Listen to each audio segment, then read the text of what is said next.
Welcome everyone, broadcasting live from Footscray City College. You're listening to Footscray Live. My name is Isaac Johnson, and with me on my panel today I have Griff, Hannah, Miles, and our brand new panel member, Will. Thanks for joining us. Hello. This is the Community Arts Show, and our special guest today is Greg Randell. Thanks for having us, Greg. Thanks for great to be here, Isaac. We'll start off by asking, what is Randell Arts Management? When did it start, and where are you located?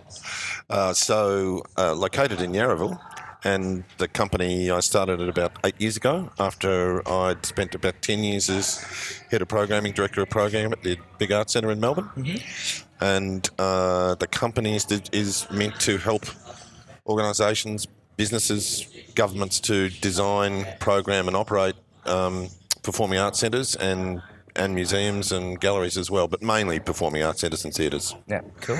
What was your role at the Arts Centre? For most of the time I was the director of programming, meaning that I was responsible for a team of people who both selected and put on shows that were that the Arts Centre did itself. Big group of people who were working in learning and participation in the education sector. Big events ranging from things like the Royal Shakespeare Company with Ian McKellen to National Ballet of China to much smaller, more experimental and new work. And we had event producers and organisers and technical staff as well. Out of all the jobs, why did you choose this one? It's funny, from 13, 14, when I was at high school, I wandered into the theatre at school and I really loved it. And I had a sort of a byway after I left and went to university where I worked for the CSIRO for about 10 years. But after that, I jumped the fence and got into the business full time. So you mentioned that you went to university, Greg. Were there any courses or qualifications you got that really helped you with this job or you needed for this job? I hate to say it, but no. What I did get at University at Monash was, at that stage, the Alexander Theatre was a real hub and target for a whole lot of interesting people. And so through that I met a lot of people and learned a lot of things about particularly how professional theatre worked. Mm-hmm. To start your business, was like the main idea from your passion for art? Yeah, look, I wanted to make a difference, and because I could see communities spending a lot of money, like we're talking hundreds of millions of dollars on building things. I mean, a project that's before the City of Maribyrnong on at the moment, which involves a new performing arts centre, is in the $70 to $100 million plus range. Yeah. Helping people to do it better and get the design and get it right so that they're not sitting there 10 years later going, gee, I wish we did it this way. Yeah. How were you able to gain popularity for these art events? So when I was working as a programmer and producer and all that, we worked with... It depends on theatres. A lot of the time I was looking after marketing strategy myself. In the 90s, in the theatre I was running up in Sydney, we worked at the forefront of using digital technologies and target marketing. And when I went to the Arts Centre, there's a whole team of people who are involved in designing marketing strategy and then executing that. Is there anything you wish you knew when you started off?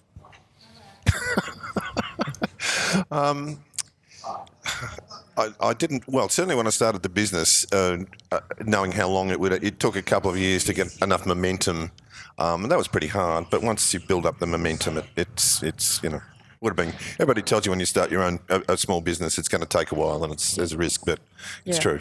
If you could give advice to any person trying to start, especially an arts business, what is one piece of advice you would give them?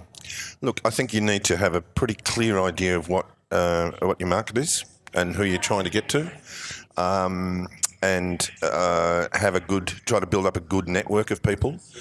And be very clear what it is your capabilities are and what you're offering. The hard thing, believe it or not, is when you start out, is particularly for a service delivery like this, is how much do you charge people? Mm-hmm. Yeah. I mean, if you're a doctor, you know that the Medicare rebate is blah, blah. If you're selling cars, you know that the car's meant to cost this. But when you're selling your knowledge and your expertise, what is that worth? What's the exact total? Yeah, it's tricky. Yeah. So, Greg, you mentioned, you've said that it's hard to start up a business. Now, when we're talking about starting up businesses, we look at things like niches, gaps in the market.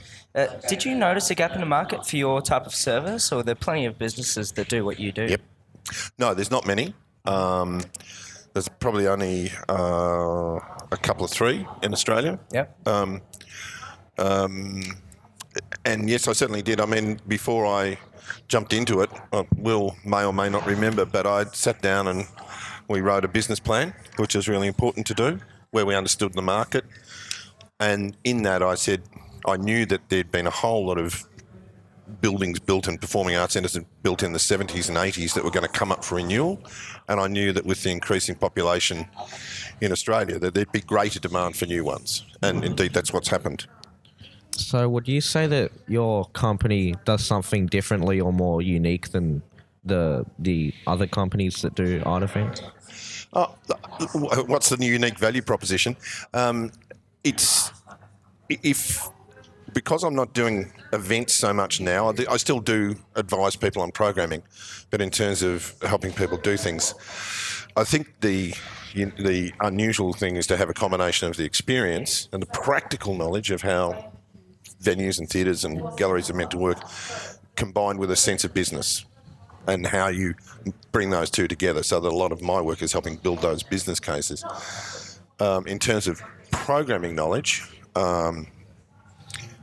look, again, it's been a lot of experience of international and national and local acts and regional and suburban and cities that come together to go, I think that will work, and I don't think that will, What's involved in organising an art event?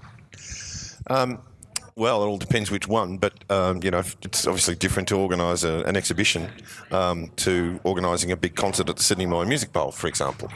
But if you're doing a concert at the Sydney Mine Music Bowl, which is something I've done a few times, you've got so many people involved organising that event.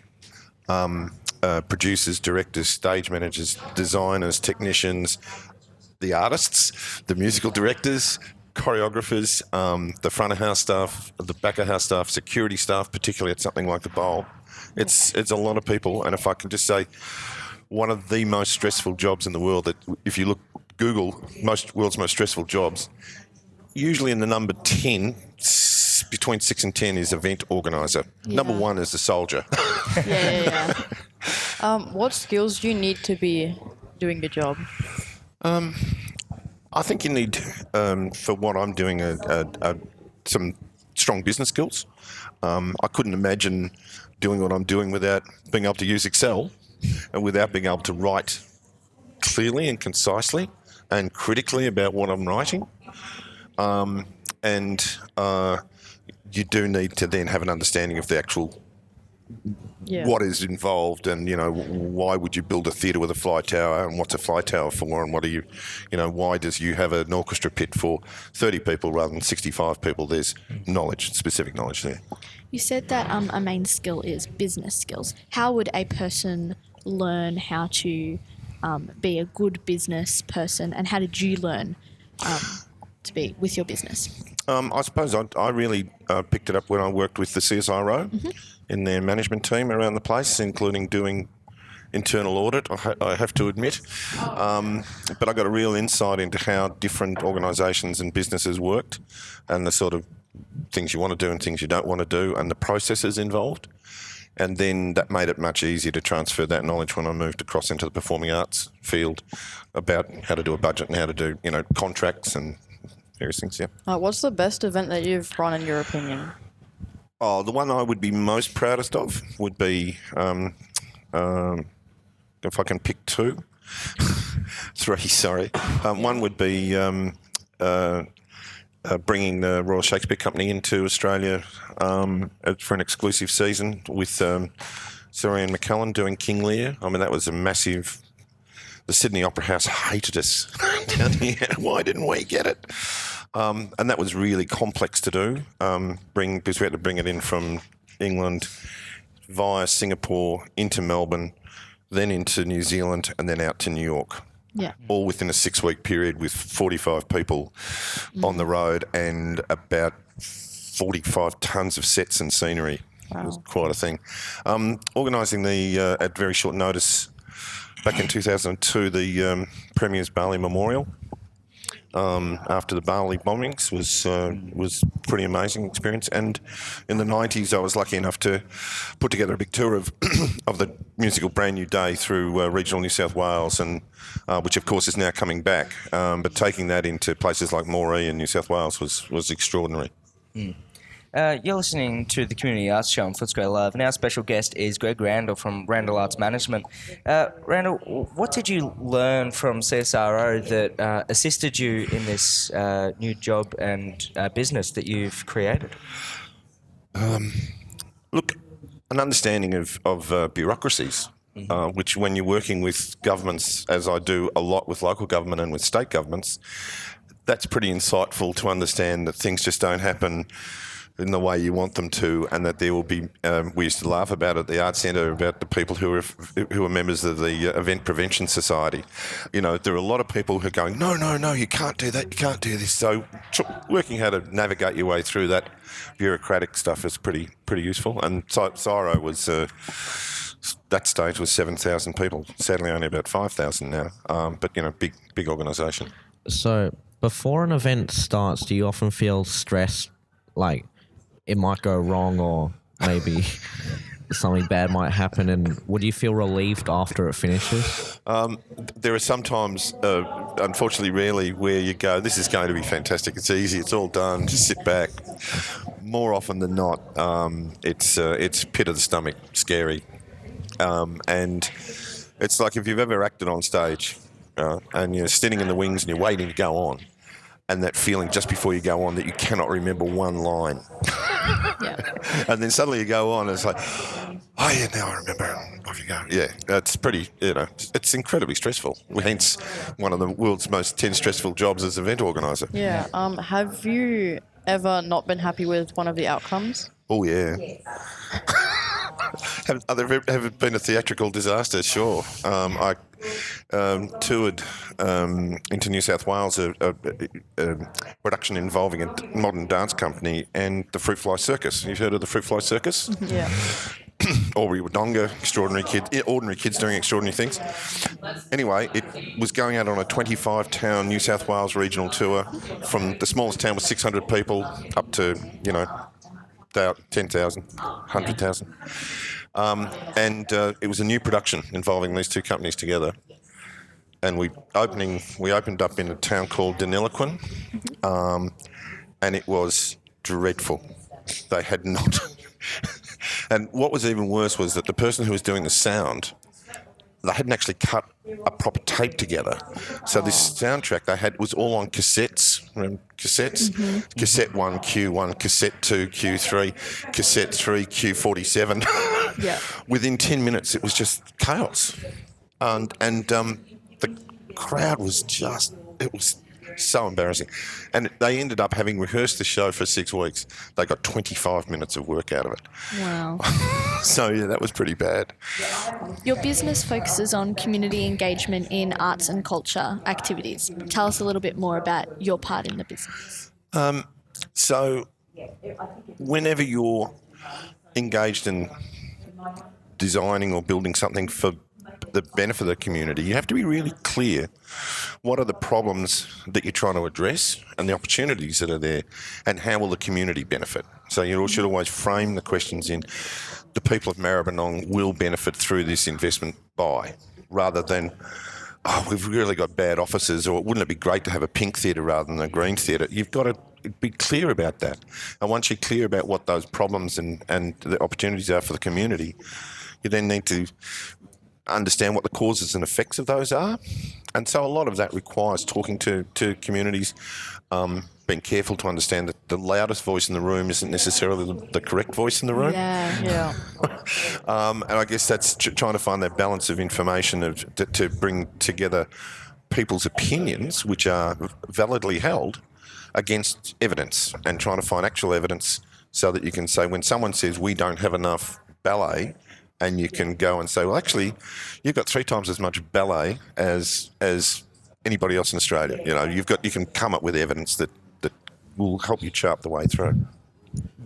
You mentioned you liked theatre from an early age. Was event management the part of theatre you wanted to explore? Initially, I had this crazy idea that I'd be an actor. Stop laughing, Will. And I did a little bit of that, and I did a little bit of TV, and I worked out fairly early on that there were far more talented and better-looking people than me who were going to have a career, and I moved across more into the production side. Are some of the skills that you learned from that little bit of acting that you did, do you use them in your business? Yeah, I guess I do. I think that being able to be prepared and think how will the audience react? Yeah. How to engage an audience is really important. Mm-hmm. So you started the business. Are you like the top or? I'm it. So I do engage people and other specialists like specialist theatre technical designers. I'm working with a woman at the moment who on a project which is involving a former restaurant space in a theatre that used to do a lot of cabaret, and they're wanting to reinvigorate all that. Yep. So I've engaged someone who's got a very strong specialist skill. She's both a TV producer and a theatre producer, but she's just spent about the last 8 years as the master chef food producer, so she's got a lot of knowledge around all that. Economists, I use an economist quite a lot to understand the technical analysis of cost-benefit analysis and all that. But yeah, it's me. When I have to have a performance review, I've got to sit myself down. You're listening to the Community Arts Show on Footscray Live, and our special guest is Greg Randell from Randell Arts Management. Greg, if you look at all aspects of Australian culture, where does art sit now? Would you say it's up there with sport yet? Because we do have a large sporting culture with cricket in the summer and football in the winter. Where would you say art sits there now? Well, look, this week we're seeing last week the federal government get rid of a Department of the Arts. So I'd have to say it's pretty grim in that regard in terms of recognition. But practically, again, that's a perception. There's an organisation called Live Performance Australia who have for the last 15 years charted actual ticket sales and sales across Australia. The live performance industry is massive and gets stronger every year. The idea that TV or other media would take people away from live performance is not proving right, and that the increase in attendances and engagement is very high. So I think in practical terms, I know Paul Kelly's coming in tomorrow. Now, he did the grand final last year. Big sporting event. Can you imagine that grand final sporting event without any arts and culture engaged? No. They're doing a performance anyway. I mean, it's a sporting performance, but a whole lot of other things. So I think inherently Australians understand that, but it is there is certainly an issue afoot at the moment in terms of how that's being recognised within at federal government level. Do you believe that all students in primary schools and high schools should have access to the performing arts and the visual arts? Without a doubt, and I personally would like to see more. I'd like to see, art and music as subjects that are done throughout the years rather than bibs and bobs through the years. And I think that's because, again, it helps people build confidence, helps people work in teams, helps understanding, and also, there's some pretty creative people who need an opportunity to develop. Do you just do performing arts or also paintings? I have been involved in the development of galleries, and for a brief period I was looking after some of the exhibition side of the Arts Centre. Not much more specialists doing it, but I suppose the biggest project I've been working on in the last few years has been with Mona down in Hobart. Oh, yeah. The development of the next stage of that from the perspective of their performance and events facilities. But yes, it's meant I've had great time getting in and out of Hobart to see some extraordinary things down there. Greg, we're coming to the end of our show. Just to finish up, if people wanted to participate in your services or wanted to contact you, how would they do so? They could Google Randell Arts Management. Okay. Cool. And they'll actually find the website and that information pretty easily. And it's in fact the website's just been freshened up. So one of the reasons why I called it that name rather than Ajax Arts Enterprises was that I thought it should need to say what is it that we do and who's involved. So yeah, just Google it.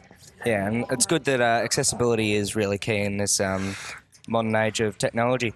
That brings our show to an end. Thank you for joining us, Greg. It's been a pleasure to have you on the show.